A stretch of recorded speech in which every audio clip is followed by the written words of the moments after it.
Teach me and preach to me and show me what I'm lacking. Scold me and moan me, my failures are so taxing. So teach me and preach to me, this time I'm asking. Oh, won't you show me just how you left so fucking miserably?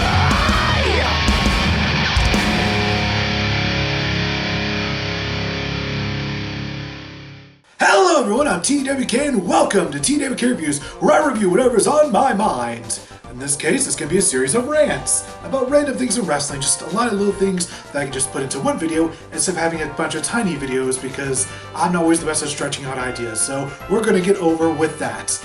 But before we get on over to that, we gotta thank my plus ultra patrons over at patreon.com/TWK Reviews, Bubber, Costaneda, Bob Reviews, and Ricky Relic. Thank you so much for contributing to the show. Now, with that being said, let's get on with the show, shall we? Alright, here's one for you. What happened to Saturday Night Wrestling? What happened to wrestling on Saturday nights? What happened to it? It used to happen all the time in the 80s, in the 90s, in the 2000s, and then it just kinda stopped. What happened to it? Why isn't it here anymore? And it honestly makes me sad. There have been whole generations of young wrestling fans that have grown up without this joy, without the joy of just waiting on a Saturday, just waiting for Saturday night to watch some wrestling. Be it Saturday Night's Main Event, be it WCW Saturday Night Wrestling, be it Jacked, Velocity, whatever have you. It's just, why? Why get rid of something that's just so easy? In AEW, you had a slam dunk here with not one, not two, but 3 different B shows, and yet would you put them on? Monday, Tuesday, and Friday? Come on, the weekdays are all taken up. Somebody needs to take advantage of this. And yes, I know there are pay-per-views that take place on Saturdays, but that's not the same. It's not the same! Alright, this one I think we can all relate to. So you have Wrestler A versus Wrestler B, and they're having themselves a pretty nice match. You know, they're going back and forth, trading moves, left and right, up and down, center, and all the directions of the world. And then all of a sudden we get a really, really lame finish. Either some Wrestler C comes out from the back and oh, there's a distraction! Oh no, I can't keep my eyes on the other wrestler because the other wrestler came out from the back, my god, and oh no, roll up, 1, 2, 3, boo, boo! Either that or a lame DQ or count out finish. All those, just put those into a bag and send them all the way off a bridge. Which bridge? I don't care, just throw them off a bridge, get them out of here, pisses me off every time. This one is a bit more specific, but it's the fact that New Japan got rid of their IWGP Heavyweight title lineage. Creating a new championship physical belt was one thing that I was expecting because you can only carry around 2 belts for so long, but just destroying the lineage of... Oh my god, that's just so stupid. Why would you do that? It's gotten so bad that even one of their top guys, Kazuchika Okada, has been burying the belt ever since. And when one of your top guys is burying your belt, that's not a good look. That's not a good sign. And speaking of the look, I've tried to warm up to the current design of the title and it just looks so plasticky to me. Is it just me? Am I the only one that thinks it looks like plastic? Because to me, it looks like that thing is about to break at any moment. And speaking of title designs, WWE's current universal, I guess you could say, title designs, everything has to look so uniform, and it's just no. This is not some sort of actual pro league, this is wrestling. And one of the things I love about wrestling is the fact that every company has a unique look to their belt. Impact has a cool belt, AEW has a cool belt, New Japan used to have a really cool belt. The old one looks cool, Ring of Honor has had some cool belts, WWE has had some of the coolest looking belts in all of professional fucking wrestling, and even their current one actually looks rather decent. If you look at every design on their own, they look fine, they look good, they look dandy and all that snazzy jazzy goodness, but taking them as a whole, it just looks so lazy and lame.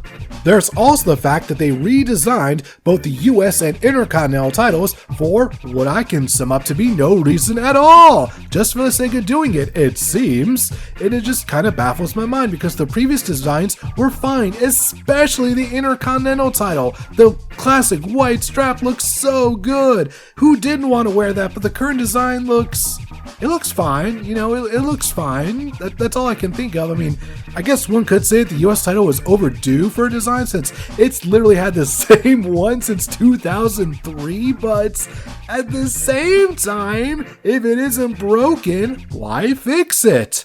Here's one you probably heard a few times these past few months.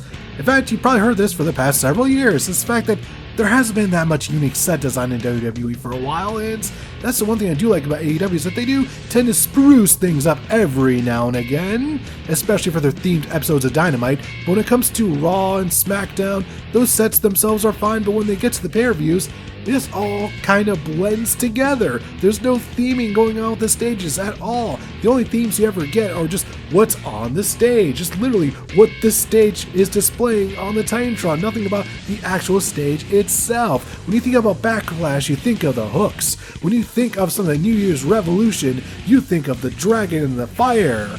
And when you think of something like No Way Out, you think of the monster trucks or the chains. Oh, the chains! You know, there's so many. When you think of classic WCW pay-per-views like Bash at the Beach, you think of an actual beach setting. There are so many of them.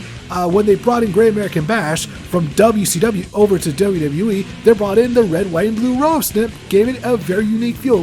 Just from the visual standpoint, wrestling is a very visual medium.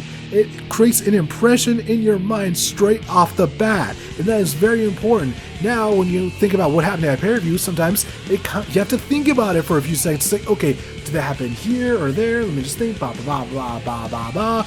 In fact, the last pay-per-view to really get some interesting design, from what I can recall, is TLC, because they have tables, ladders, and chairs all over the arena and all over the stage. So at least that created an impression in your mind.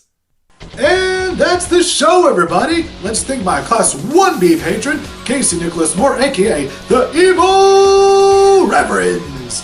Thank you so much for contributing.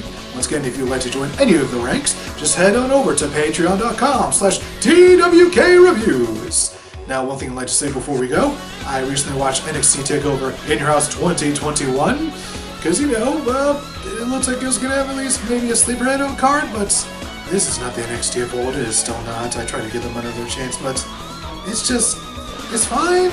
It's okay. It's there, but the crowd was not into most of this show, which is absolutely telling. This is the first NXT show with a crowd in over a year, and even with that handicap in their favor, they couldn't get it done. Oh, man. Really disappointing. One thing that you will not be disappointed by is my friend Greg's book, New World, by Greg Haynes, available on Amazon.com. I can do this. Amazon.com in paperback and in digital format via Kindle. So, there you go. There's the plug. There we go. I think I got everything. Yep, we did the thing. I don't think I'm missing anything else. So, that's it. Everything's good. Roll credits. Get fucking vaccinated.